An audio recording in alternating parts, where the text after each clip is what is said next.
Technology विश्वविद्यालय है।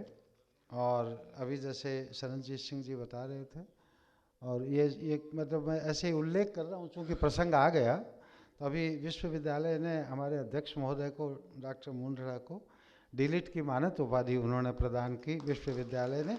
उसके लिए हम आपका धन्यवाद ज्ञापित करते हैं, आपका बहुत बहुत धन्यवाद। और अब मैं अगले वक्ता के रूप में डॉक्टर आशुतोष सिंह जी को आमंत्रित करता हूं कि वे अपना मंतव्य यहाँ पर इस आयोजन को लेकर के रखें। डॉक्टर आशुतोष सिंह।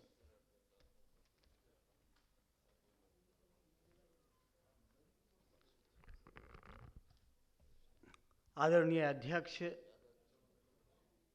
प्रेम शंकर त्रिपाठी जी, शरणजीत सिंह जी, पी.आर. स्वरूप जी, किशन दामानी जी और डॉक्टर बाबूलाल शर्मा जी, हॉल में उपस्थित हमारे सभी मित्र, यह सत्र मूल्यांकन का है। यह ऐतिहासिक 3 दिनी जो संगोष्ठी हुई, इसका मूल्यांकन अभी तो संभव तो नहीं है। इसका मूल्यांकन आगे होगा, क्योंकि ये धीरे धीरे होगा। जब इसका काम, इसका असर देखा जाएगा तो सही मूल्यांकन हो सकेगा।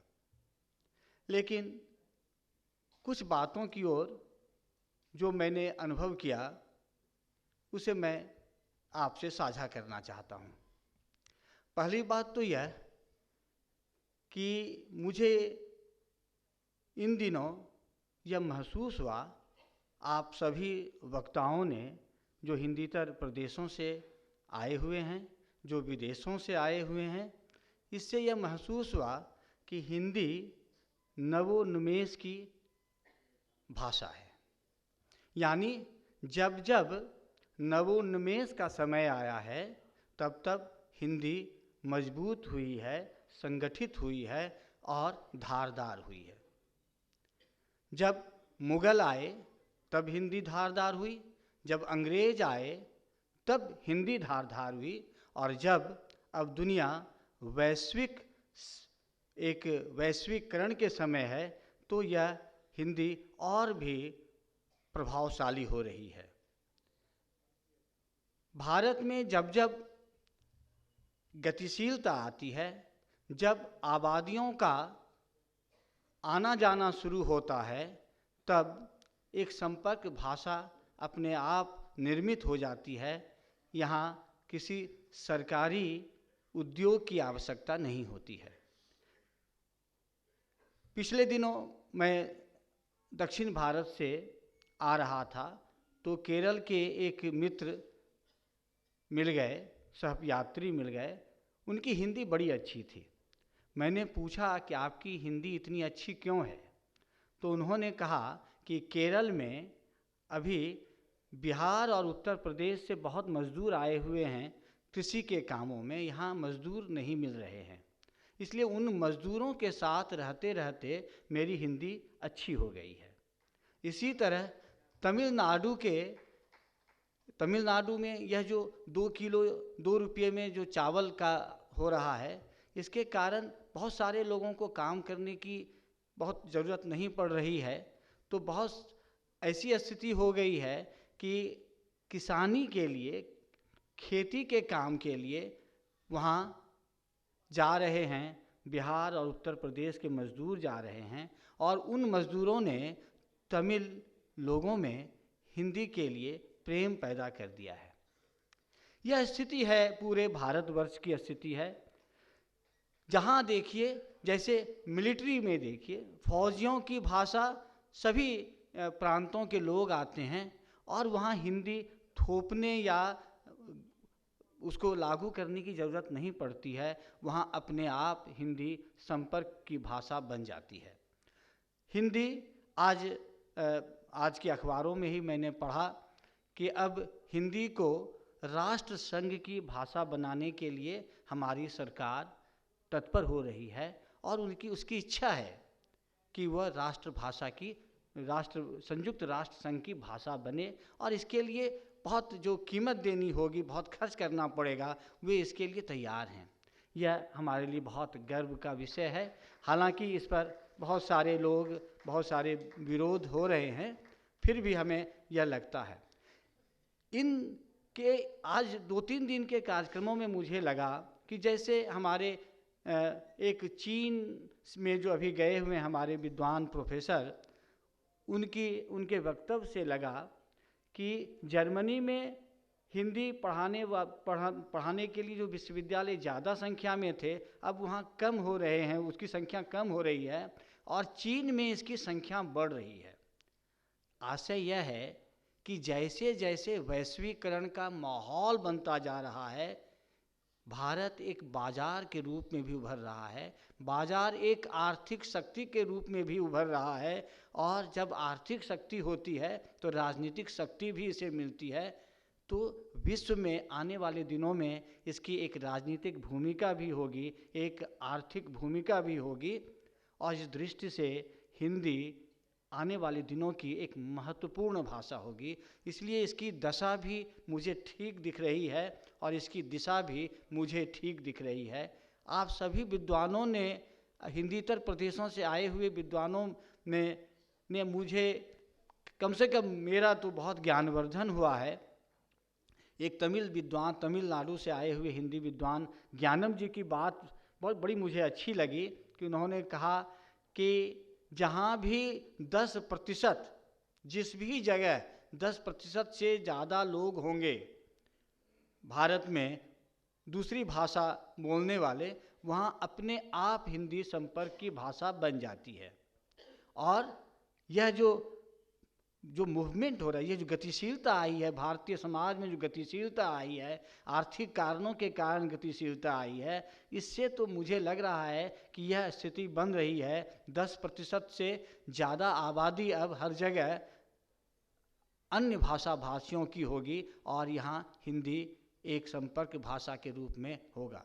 लेकिन हमारा काम, एक और विद्वान थे यहाँ पर, मैं मूल्यांकन के तहत ही कह रहा हूँ, एक और विद्वान थे जिन्होंने कहा कि हिंदी में बहुत सारी चीज़ें हो रही हैं, कविता तो बहुत लिखी जा रही हैं। आपने देखा कि हमारे सारे मित्र कवि हैं और बहुत सारी कविताएं पढ़ने के शौकीन हैं, लेकिन हम हिंदी को अब एक ज्ञान की भाषा, यानी इसमें बहुत अच्छे जर्नल, बहुत अच्छे संदर्भ ग्रंथ लिखे जाएं, और इसके लिए जो हमारे विद्वान प्रोफेसर हैं, जो विद्वान मित्र हैं, अन्य संस्थाओं में लगे हुए हैं, उनकी बड़ी ज़रूरत पड़ेगी। और जो इस सेमिनार के आयोजक हैं, भारतीय विद्या मंदिर और भारतीय संस्कृति संसद, ऐसी संस्थाओं की तो बड़ी भूमिका हम लोग देख ही रहे हैं, ऐतिहासिक भूमिका देख रहे हैं। आने वाले दिनों में इनका दायित्व तो बहुत बढ़ जाता है, क्योंकि एक बात तो है कि केवल मन से नहीं होता है, संसाधन से भी होता है। केवल सपने देखने से नहीं होता है, संसाधन से भी होता है। और संसाधन के लिए ये बहुत ज़रूरी है कि गैर सरकारी संस्थाएं आगे आएं और इस दिशा में काम करें। आप लोगों ने बहुत मुझे सुना, क्योंकि मैं आखिरी सत्र है, ज़्यादा बोलना उचित नहीं होगा क्योंकि समय हो चुका है। आप सबका मैं फिर से धन्यवाद देता हूँ। डॉक्टर आशुतोष सिंह जी ने बड़े सारगर्भित रूप से सारी बात को रखा, और ठीक है, ज्ञान की भाषा ये बनेगी तभी जन जन की भाषा हो सकेगी। हमारे बीच में तकनीक के दो बहुत बड़े हस्ताक्षर बैठे हुए हैं, और वो ये महसूस करते हैं तकनीक क्षेत्र में कि तकनीक के क्षेत्र में भी हिंदी अपनी दखल करे, तभी वो अब समृद्ध बन सकेगी और जन जन से जुड़ सकेगी। डॉक्टर आशुतोष सिंह जी ने एक बात कही कि उन्होंने पूछा कि मजदूरों को तुमने हिंदी कहाँ पर कैसे सीख ली, तो उसने किस तरह से आपस में सीख ली। गत दिनों लेह जाना हुआ, हिंदी कश्मीरी संघ का वहाँ पर डॉक्टर बीना बुद्ध जी ने बुलाया था, तो वहाँ पर जब ऐसे घूमने के लिए टैक्सी ड्राइवर को लेके गए, तो टैक्सी ड्राइवर वाला हिंदी में बात कर रहा, वो वहाँ का लद्दाखी है। तो मैंने उससे कहा कि तुमने कहीं हिंदी पढ़ी है क्या? बोले नहीं सर, ये बोले आप लोग जो हिंदी बोलने वाले घूमने आते हैं ना, उनसे सीख ली। तो ये एक बड़ी बात है। मतलब मुझे एक और दायित्व महसूस हुआ कि हिंदी भाषी क्षेत्रों का, कि वो अधिक से अधिक पर्यटन पर जाएं उन क्षेत्रों में, और उस पर्यटन में अंग्रेजी नहीं छांटें, ये खास बात है।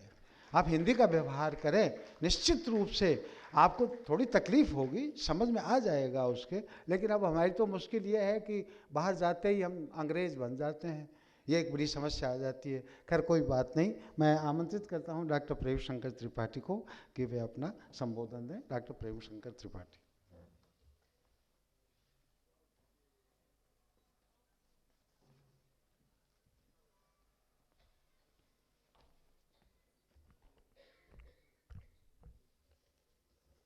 मंच पर बैठे मेरे विद्वान वक्तागण, आदरणीय बाबूलाल शर्मा जी, दम्मानी जी, सामने बैठे महानगर कोलकाता के अत्यंत वरिष्ठ एवं विशिष्ट साहित्यकार तथा सारे देश एवं विदेश से पधारे हिंदी प्रेमी विद्वान। इस 3 दिवसीय ऐतिहासिक आयोजन का यह समापन सत्र है और जैसा कि मेरे पूर्व वक्ता बंधुवर डॉक्टर आशुतोष ने बहुत सही बात कही कि अब ऐसा मौका नहीं है कि आप सब किसी लंबे व्याख्यान को सुन सकें। भीड़ पर रहम करो, भाषण कुछ कम करो। लेकिन जैसा कि कहा गया कि ये मूल्यांकन सत्र है, ओम प्रकाश मिश्र जी ने गीत से शुरुआत की, उसमें एक पंक्ति थी, क्या पाया क्या खोया मैंने, यह हिसाब मैं कर न सकूंगा। वो हिसाब किताब कम से कम मैं तो नहीं कर सकता, लेकिन अपने मित्र डॉक्टर आशुतोष की शब्दावली उधार लेकर कहता हूँ कि आगे आने वाला समय, आने वाली पीढ़ियाँ ये हिसाब जरूर करेंगी कि कम से कम 2017-18 में कलकत्ते में ऐसे विवेकशील लोग थे जिन्होंने व्यक्तिगत स्तर पर उद्योग लेकर 3 दिवसीय सेमिनार किया और हिंदी की क्या स्थिति है इस पर खुले मन से विचार किया। मैं इस पूरे आयोजन को इसलिए भी बहुत महत्वपूर्ण मानता हूँ क्योंकि जिनकी स्मृति में यह आयोजन किया गया है, मुझे सौभाग्य प्राप्त है माननीय माधोदास जी मुधड़ा के दर्शन करने का। उन्होंने भारतीय संस्कृति संसद जैसे महत्वपूर्ण संस्थान में रहते हुए साहित्य के प्रति, संस्कृति के प्रति जो निष्ठा दिखाई थी वो सचमुच रेखांकित करने योग्य है। उनकी स्मृति में उनके सुपुत्र ने एक सार्थक एवं रचनात्मक पहल की। मैं इसके लिए पूरे कलकत्ता वासियों की तरफ से इस समापन सत्र में आपको विशेष धन्यवाद देना चाहता हूँ। बातें बहुत सारी हैं, विषय है दशा और दिशा। मुझे वहाँ बैठे बैठे थोड़ी देर पहले धर्मवीर भारती याद आ रहे थे। उनकी बहुत चर्चित काव्य पुस्तक है सपना अभी भी। उसमें एक पंक्ति आती है, कोहरे डूबी दिशाएं। मौसम भी ऐसा है, आप सब जो लोग ट्रेन से आए होंगे उन्होंने कोहरे का सामना जरूर किया होगा।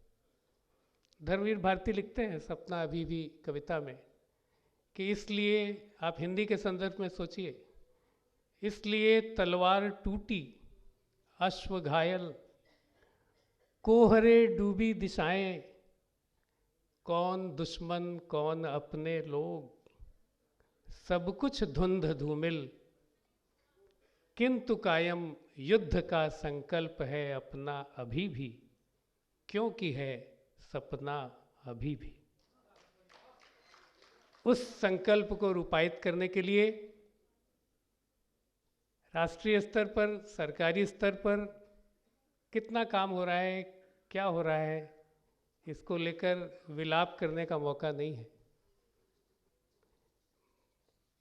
बहुत तकलीफ होती है जब 70 साल बाद भी हमारी हिंदी की ये स्थिति हो, हम लोग देखते हैं। वसीम बरेलवी याद आते हैं कि अपने चेहरे से जो जाहिर है छुपाएं कैसे, तेरी मर्जी के मुताबिक नजर आए कैसे, घर सजाने का तसव्वुर तो बहुत बात का है, पहले ये तय हो कि घर को बचाएं कैसे, हिंदी बचे कैसे, इसके लिए कैसे संकल्प करें, क्या क्या कर सकते हैं, बहुत अच्छी बात मेरे पूर्व के इस सत्र के 2 वक्ताओं ने रखी। हो सकता है अकादमिक क्षेत्र के न हो उस रूप में, एक तो बिल्कुल निर्माण क्षेत्र के हैं, और उन्होंने जिस तरह जिस लहजे में अपनी बात रखी, हम सब आश्वस्त हैं कि हिंदी जरूर बची रहेगी। लेकिन जो सूत्र हैं उन दोनों पूर्व वक्ताओं के, वो ये है कि हिंदी में पुस्तकें अधिक से अधिक लिखी जाएं। हमारे बहुत विद्वान मित्र यहाँ लेखक भी हैं, कवि भी हैं। तकनीकी शिक्षा की, विधि की, कानून की पुस्तकें और विज्ञान की पुस्तकें जितनी अधिक संख्या में आएंगी, हमारे विद्यार्थी उनसे जुड़ेंगे। और जिस प्रकार अंग्रेजीकरण पूरे समाज में हो रहा है, उसको हम किसी न किसी रूप में रोक सकेंगे। ओम प्रकाश मिश्र जी एक गीत गा रहे थे, गजल पढ़ रहे थे निराला जी की। हिंदी के नाम पर आप उसकी भी पहली लाइन दोहरा सकते हैं, किनारा वो हमसे किए जा रहे हैं, दिखाने को दर्शन दिए जा रहे हैं। सरकारी स्तर पर यही स्थितियां हैं। और अंग्रेजी को जिस कदर हम लोगों ने सर माथे पे बैठा रखा है, मैं अंग्रेजी का विरोधी नहीं हूँ, ज्ञान विज्ञान की भाषा है। उसके लिए भी निराला जी ने मानो एक पंक्ति लिख दी थी कि इस जमाने की रफ्तार में कैसा तूफान, मरे जा रहे हैं जिए जा रहे हैं। अंग्रेजी के लिए जिस कदर अंग्रेजी हमारे घरों में घुसी हुई है, उसके लिए हम मानो मरे जिए जा रहे हैं, और हिंदी को उपेक्षित कर, अवहेलित कर हम अपने को सम्मानित महसूस कर रहे हैं। इस पर गौर करने की ज़रूरत है। पहले सत्र के समय, उद्घाटन सत्र के समय मैं उपस्थित था। उस दिन मुझे जहाँ तक स्मरण है, किसी वक्ता ने या माननीय रवि प्रभा जी ने एक बात बहुत अच्छी कही थी।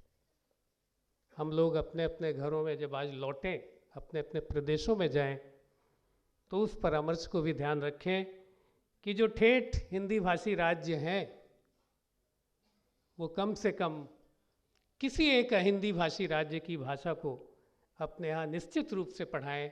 अपने बच्चों को, अपने परिवार को केवल बोलचाल की, बाजार की भाषा के रूप में नहीं, उड़िया को, बंगला को, मराठी को, उसके साहित्य को भी हम हृदयंगम करें, उसको गले लगाएं। तो एक जो भ्रम फैला हुआ है कि हिंदी अगर आएगी तो भारतीय भाषाओं की दुर्गति होगी, वो भ्रम भी जरूर टूटेगा। बातें बहुत अधिक हैं, लेकिन मैं समापन में जिस कोहरे डूबी दिशाओं की बात मैं कर रहा था, उस दिशा में निराशा की ओर नहीं ले जाकर आशा भरा एक संदेश निराला की भूमि के एक कवि, युवा गीतकार कुमार दिनेश प्रियमन की पंक्तियां हैं, और बहुत ही मार्मिक पंक्तियां हैं। हमारे आप सबके लिए सुधीजन है, आप सब उसका अर्थ समझ लेंगे कि ना कैसी है हिंदी की स्थिति। नाग पाशों में बंधी नव सर्जनाएं, नाव पत्थर की समुद्री यात्राएं, बालुका तट दूर सूरज अस्त तम की वर्जनाएं, नहीं है यह स्वप्नदर्शी मन पराजित, नहीं है यह सूर्यवंशी मन पराजित। उस मन से हम सबको अपने अपने काम में जुटना होगा। मैं एक बार फिर इस संस्थान को, पूरे उद्यम को अपनाने वाले सिंप्लेक्स इंफ्रास्ट्रक्चर्स लिमिटेड को हृदय से धन्यवाद देता हूँ कि उन्होंने इतना बड़ा आयोजन कर हमारे शहर को गौरवान्वित किया। और यह हिंदी का बिगुल जो शुरू में इसी शहर से फूंका गया था, आज उसको एक नई दिशा, नया रूप प्राप्त हुआ है। हिंदी का गौरव निश्चित रूप से बढ़ेगा। आप सबको विशेष विशेष धन्यवाद।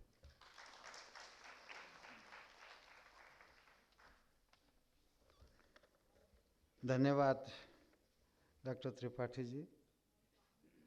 और अब तो वो समय आ ही गया है, सत्र ये भी समाप्त हो रहा है। जब हम प्रारंभ करते हैं किसी चीज़ को, तो उसकी समाप्ति का ध्यान नहीं रहता है, और जब समाप्ति आ जाती है तो बड़ा एक, मेरे को तो एक शून्य घेर लेता है फिर एकदम से कि क्या करें।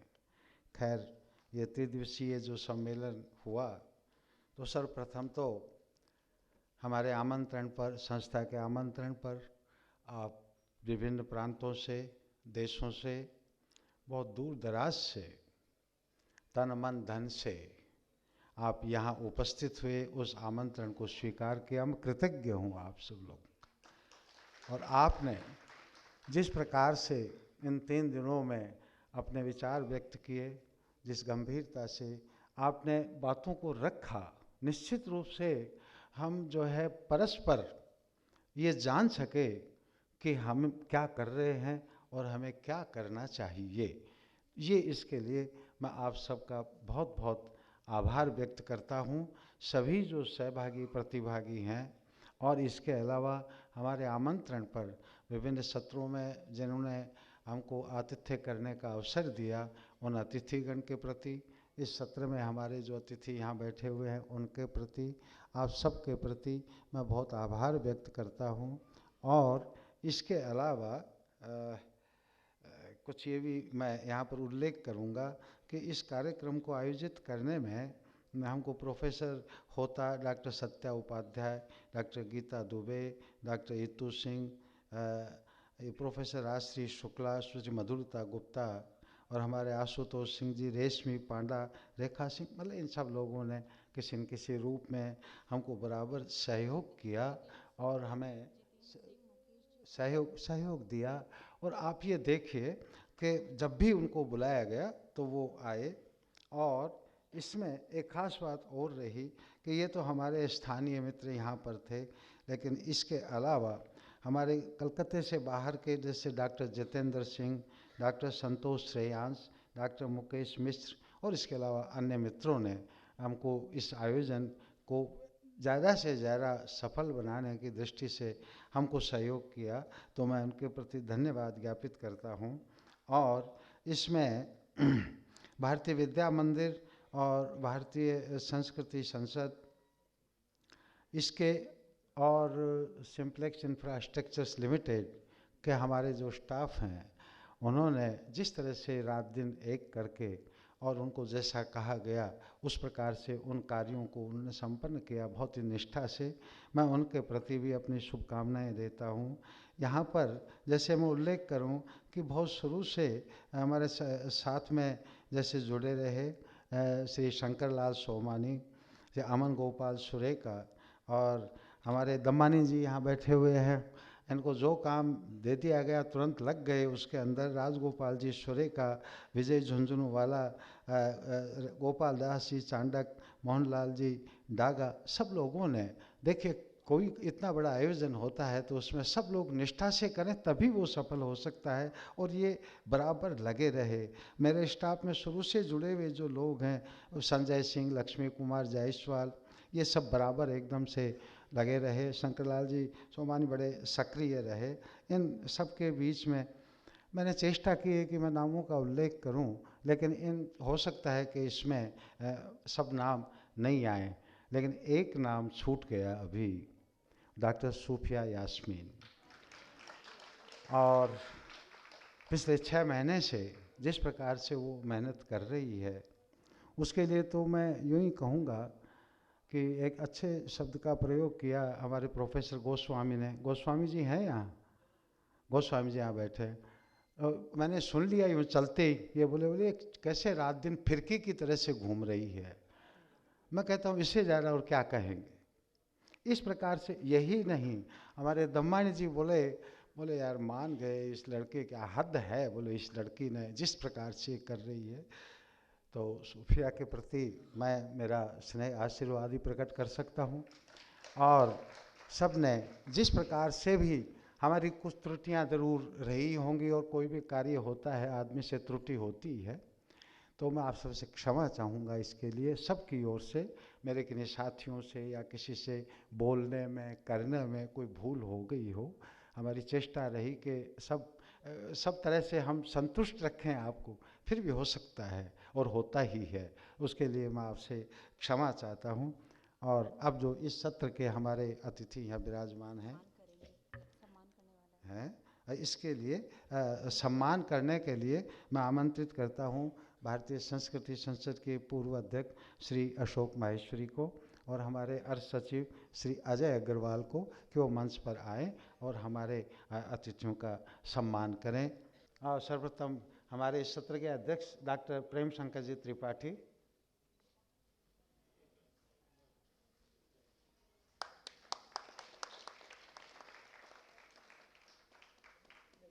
और इसके पश्चात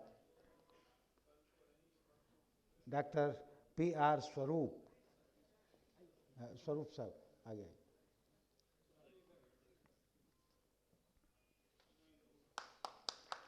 और प्रोफेसर शरणजीत सिंह।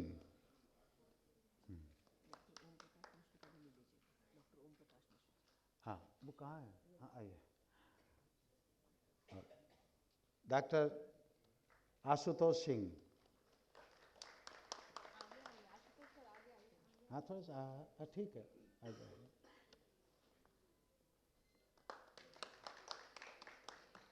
अब बीच में हमारे स्वरूप साहब का और सिंह साहब का सम्मान हुआ। अब मुझे एक बात यूँ कहनी थी कि आपने जिस प्रकार से, जिस सरल हिंदी में अपनी बात कही ना, मैं प्रशंसा करता हूँ उसकी, आपकी सराहना करता हूँ। नहीं, मुझे ये हो रहा था कि तो सब टेक्नोलॉजी के आदमी हैं दोनों किस, लेकिन क्या बात है, एकदम बहुत बढ़िया रहा। और अब मैं सम्मान के लिए आमंत्रित करता हूँ। अरे अशोक माहेश्वरी जी नहीं, आपका जमुना कृष्णराज जी को, उस समय एक सत्र में आप थी, लेकिन उस समय शायद इधर चली गई थी, डॉक्टर जमुना कृष्णराज। और अब जो है हमारे प्रिय गायक साहित्यिक गीतों के श्री ओम प्रकाश मिश्र।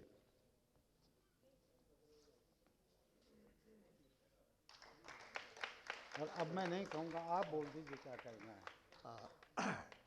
समापन सत्र में जो आरंभ में आनंद आता है वो समापन सत्र में शेष हो जाता है, और मन में थोड़ी विधा भी बढ़ जाती है कि अब कल तो नहीं मिलेंगे इतने आदमी। दिन भर सुबह से शाम तक मिलते रहते हैं, तरह तरह की बातें होती रहते हैं। खैर, समापन तो हर चीज़ का एक होता ही है, हमें भी मंजूर करना पड़ेगा।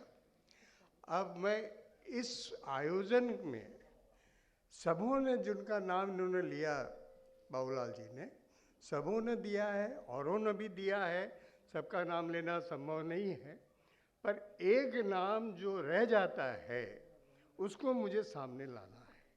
मैं सोफिया को बोलता हूँ वो सामने आए और उसका मैं स्वागत करूँगा।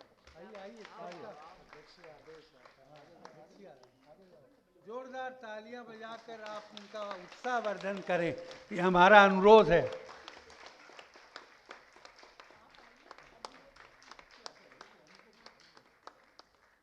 एक बार फिर तालियां बजा के उनको प्रोत्साहित करें।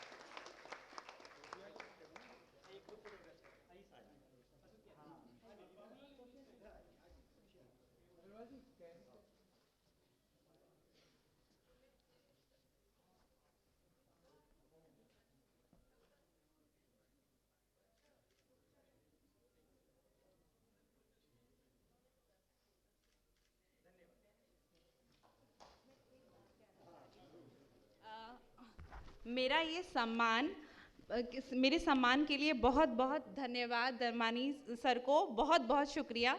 लेकिन मैं ये सम्मान जो है, मेरा एक स्टूडेंट है जो मातृपितृहीन स्टूडेंट है, और वो एक पाँव में मेरे साथ लगा रहा, तो वो अमरदीप, आप आ जाओ एक बार स्टेज पे, अमरदीप। और मैं चाह रही हूँ कि ये सम्मान मेरी तरफ से अमरदीप को आप दीजिए सर। वो पूरा एक पाँव पे ये मेरे साथ पूरा सारा दिन जो है, आज 3-4 दिन से ये खड़ा रहा है, और उसमें फिर जगदीश भी हैं, ये लोग सब, और जगदीश जो है वो भी आ जाएं।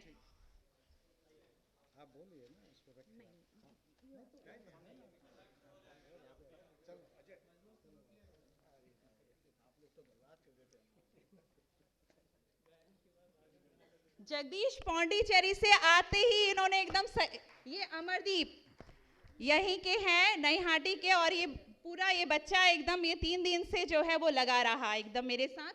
और ये पौंडीचेरी से जगदीश नारायण। जोरदार तालियों से स्वागत, एक बार तालियां सम्मान के लिए। बहुत बहुत धन्यवाद पूरी संस्था को, जो है कोटि कोटि धन्यवाद।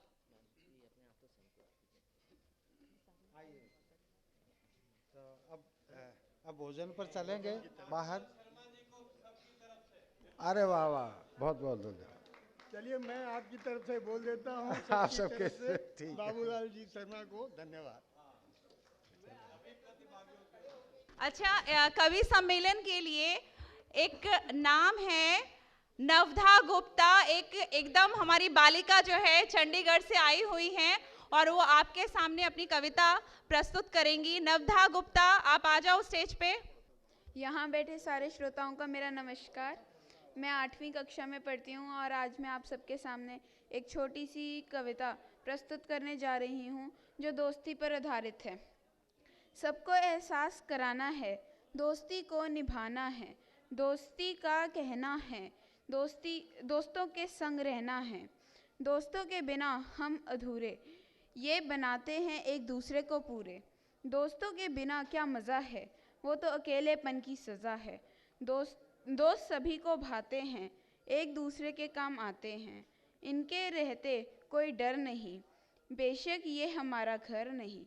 दोस्तों के साथ जब होते हैं तो हवा हवाई होते हैं, इन्हें देखते मुस्कान आती है जो चेहरों को खिलखिलाती है। ये परिश्रम करना सिखाते हैं, नित नया फैशन सिखाते हैं, अच्छे मित्र यादें दे जाते हैं और कुछ हमारी यादें ले जाते हैं। धन्यवाद।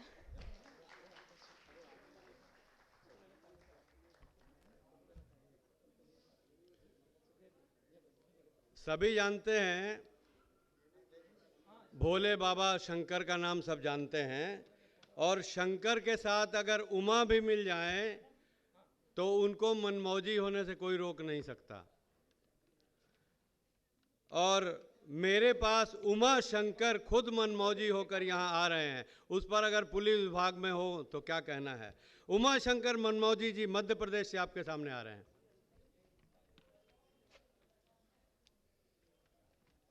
एक दिन हमें कविताएं सुनाने का शौक चढ़ाया तो हमने किराए से 5 श्रोता उठा लाए और अपना भाग्य आजमाया।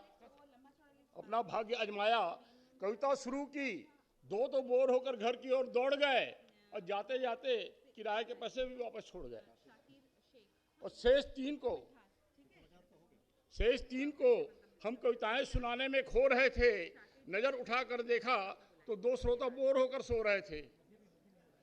अब बचा जो एक था बहुत ही नेक था, इसलिए कि मेरी कविताएं सुन रहा था। हम कविता पर कविता सुनाए जा रहे थे क्योंकि अवसर सुनहरा था। अब पता चला बाद में कि वह जो श्रोता था बिल्कुल ही बहरा था। तो इसी किस्मत के मारे मनमौजी बेचारे त्रिदिवसीय अंतर्राष्ट्रीय सम्मेलन में कविता सुनाने को पधारे। तो अब चलिए कविता सुनाता हूं मैं। अंत सांस था गिन रहा श्री लंपट कविराज, ये कवि जी का उपनाम है। अंत सांस था गिन रहा श्री लंपट कविराज, लेने उसको आ गया महाराज यमराज। महाराज यमराज गरज कर बोला उसको, चल भैंसा पर बैठ मैं लेने आया तुझको। महाराज यमराज गरज कर बोला उसको, चल भैंसा पर बैठ मैं लेने आया तुझको।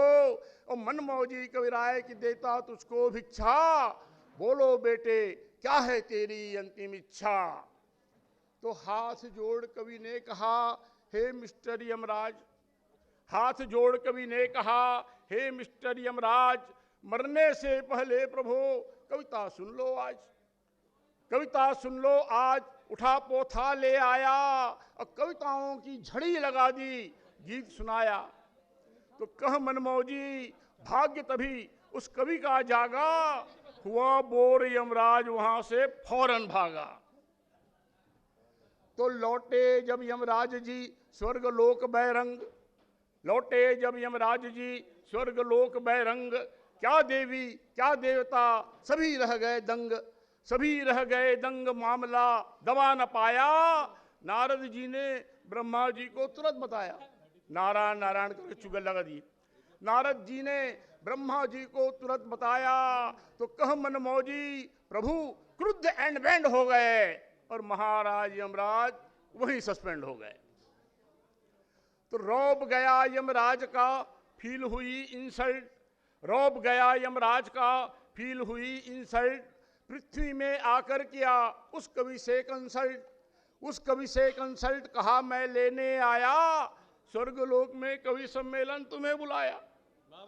तो कह मनमौजी कवि झटपट तैयार हो गए, जैसे हम लोग सब यहाँ आ गए, तो कह मनमौजी कवि झटपट तैयार हो गए, यमराज के साथ चला और प्राण खो गए। तो प्राण कवि का स्वर्ग पहुंच, प्राण कवि का स्वर्ग पहुंच कर दिया परेशान। सुना था कविता सबको जितने थे भगवान, प्राण कवि का स्वर्ग पहुंच कर दिया परेशान। सुना था कविता सबको जितने थे भगवान, जितने थे भगवान की उनने पिंड छुड़ाया, देकर मनुष्य जन्म उसको वहां से भगाया। और कह मनमौजी वह कवि बना फिर मनुष्य जन्म कर, कह मनमौजी वह कवि बना फिर से जन्म कर, और मैं वही कवि हूं जन्मा अब मनमौजी बनकर। धन्यवाद मनमौजी जी। बहुत गुरूर है तुझे ऐ सिर फिरे तूफान, मुझे भी जिद है कि दरिया पार करना है। तो कवियों के इस महासमुद्र में लगातार पहले दिन और कल लगभग 12 साढ़े 12 बजे तक कवि साथ में थे और लगातार हम लोग काव्य सागर में गोते लगाते रहे। लेकिन अभी भी जब मौका मिला है तो मत चूको चौहान और हमारे सामने बिल्कुल अपनी मीठी आवाज़ में हास्य व्यंग की रचना के साथ आ रहे हैं मिठू मिठास। मिठू मिठास आपके सामने आ रहे हैं।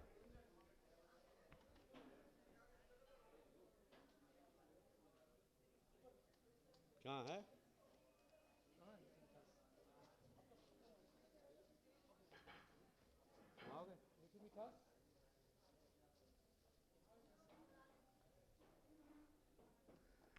तब तक तुम आओगे?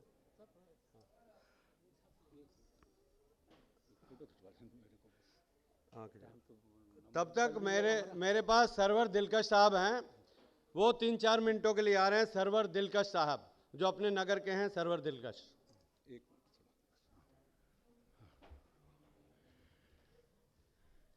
नींव के पत्थर का सरिया क्यों बने और हम तेरी चाहत का जरिया क्यों बने। हर नदी सागर से मिलना चाहती है, हम तो खुद सागर हैं दरिया क्यों बने। एक 4 लाइन और सुना रहा हूँ कि पाँव के नक्श देखने की आदत नहीं रही और शीशों में अक्स देखने की चाहत नहीं रही, और इतने नाच नचाए हैं जिंदगी ने पारस, अब कोई भी रक्स देखने की हसरत नहीं रही।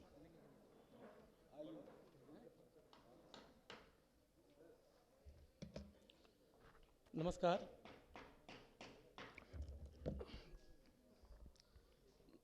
वक्त की सीमा बांध दी गई है, इसलिए ज़्यादा देर नहीं पढ़ सकते कि मैं 4 लाइनें इकट्ठा दे रहा हूँ कि आदमी तो हम सभी हैं मगर हमें इंसान होना चाहिए। आदमी तो हम सभी हैं मगर हमें इंसान होना चाहिए। अब भारतीय तो हम सभी हैं मगर दिल में हिंदुस्तान होना चाहिए। और दफन हो जाएं जिसमें जमाने की रंजिशें नफरतें अदावतें, हम सभी के दिलों में एक ऐसा कब्रिस्तान होना चाहिए। और एक 4 लाइनें दे रहा हूँ सर आपके समक्ष।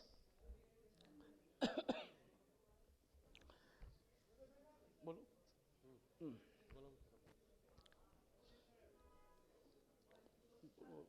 पढ़ सकते ना, वो राग में नहीं, टाइम नहीं है। अच्छा सूचना ठीक है कि मोहब्बत पे हम यकीन रखते हैं। टाइम की सीमा है इसलिए मैं बता रहा कि मोहब्बत पे हम यकीन रखते हैं, मुरव्वत की हम तलकीन करते हैं, इश्क मोहब्बत है मजहब हमारा, अखवत की हम ज़मीन रखते हैं। एक छोटी सी रचना, तो वक्त नहीं है इसलिए मैं आपको कभी फुर्सत मिला तो मैं आपको सुना पाऊंगा अच्छी तरह से। शुक्रिया।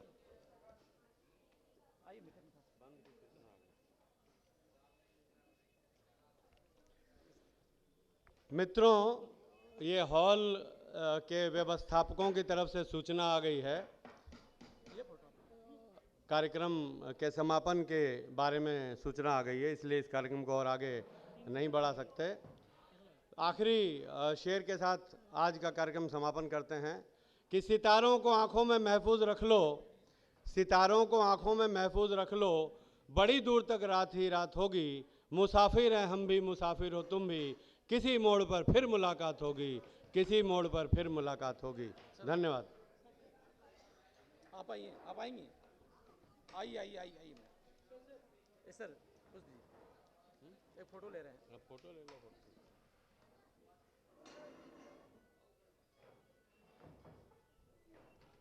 हाँ। प्रिय जाते हुए बंधुओं, साहित्य प्रेमियों, तनिक थोड़ी देर रुक जाइए और हमें भी सुनकर जाइए। कृपया हिंदी पर ही बात कर रही हूँ और हमारी स्थिति क्या है उसे सुनिए। हम भारत जन भारत के बेचारे इंडिया के तारे हो गए। माँ की बोली से दूर अंग्रेजी में मशगूल हम हारे स्वयं से। अंग्रेजी हम भारत के बेचारे इंडिया के तारे हो गए। माँ की बोली से दूर अंग्रेजी में मशगूल हम हारे स्वयं से। अंग्रेजी के औरसगण, अंग्रेजी के पूत सुकुमार उसके तारण हारे हो गए। हम भारत जन। हम भूल गए दादी नानी अम्मा, हम भूल गए दादी नानी अम्मा, ताई चाची प्यारी बहना, बुआ मौसी मामी कहना। छूट गए संबोधन प्यारे, पिता चाचा दादा मामा सारे। अंग्रेजी के अंकल आंटी हमें प्यारे हो गए। हम भारत जन सारे। हम सोचे हिंदी, आज हिंदी का लिए इतना बड़ा उत्सव किया गया, कृपया ध्यान दें। हम सोचे हिंदी, समझे हिंदी, जीवे हिंदी, बोले हिंदी और विचारें हिंदी, पर पढ़े लिखें सीखें उच्चारें अंग्रेजी। पर पढ़े लिखें सीखें और उच्चारें अंग्रेजी। पहचान हमारी बोली धर्म प्रांत जाति से। नहीं कहलाना चाहते हम भारतवासी, पूर्व पश्चिम उत्तर दक्षिण तक हम राज्यवासी। पूर्व पश्चिम उत्तर दक्षिण तक हम राज्यवासी। हम अंग्रेजी के पालनहारे इंडिया वाले हो गए। हम भारत जन सारे। छोड़ लिपि देवनागरी, छोड़ लिपि देवनागरी, भूल रहे भाषाएं अपनी। लिखे पढ़े रोमन लिपि अपनों की ना समझी के मारे। हम सरकारी दुर्नीति से हारे, हम सरकारी दुर्नीति से हारे। निहारे पश्चिम की ओर सारे, पहचान के भी हमें लाले हो गए। हम भारत जन सारे हो गए दुविधाग्रस्त। अब क्या हुआ, हिंदी जब हमने छोड़ दी तो हम हो गए दुविधाग्रस्त। हम जीते जीवन हिंदी में, हम जीते जीवन हिंदी में, समाधान ढूंढते अंग्रेजी में। हम जीते जीवन हिंदी में, समाधान ढूंढते अंग्रेजी में। तज देशज मौलिकता ना रहे हिंदी के, ना हो सके हम अंग्रेजी के। जीते से अधिक हारे हम, अंग्रेजी उद्धारण वाले हो गए। हम भारत जन सारे। हम अपनी राहों में शूल बिछाने वाले, हम राष्ट्रभाषा दुराने वाले। अंग्रेजी के पोषक हम मातृभाषा मिटाने वाले। अंग्रेजी के नैन सितारे हो गए, अंग्रेजी के नैन सितारे हो गए। हम बेचारे भारत के इंडिया के तारे हो गए। हम बेचारे भारत के इंडिया के तारे हो गए। हम भारत जन सारे, हम भारत जन सारे।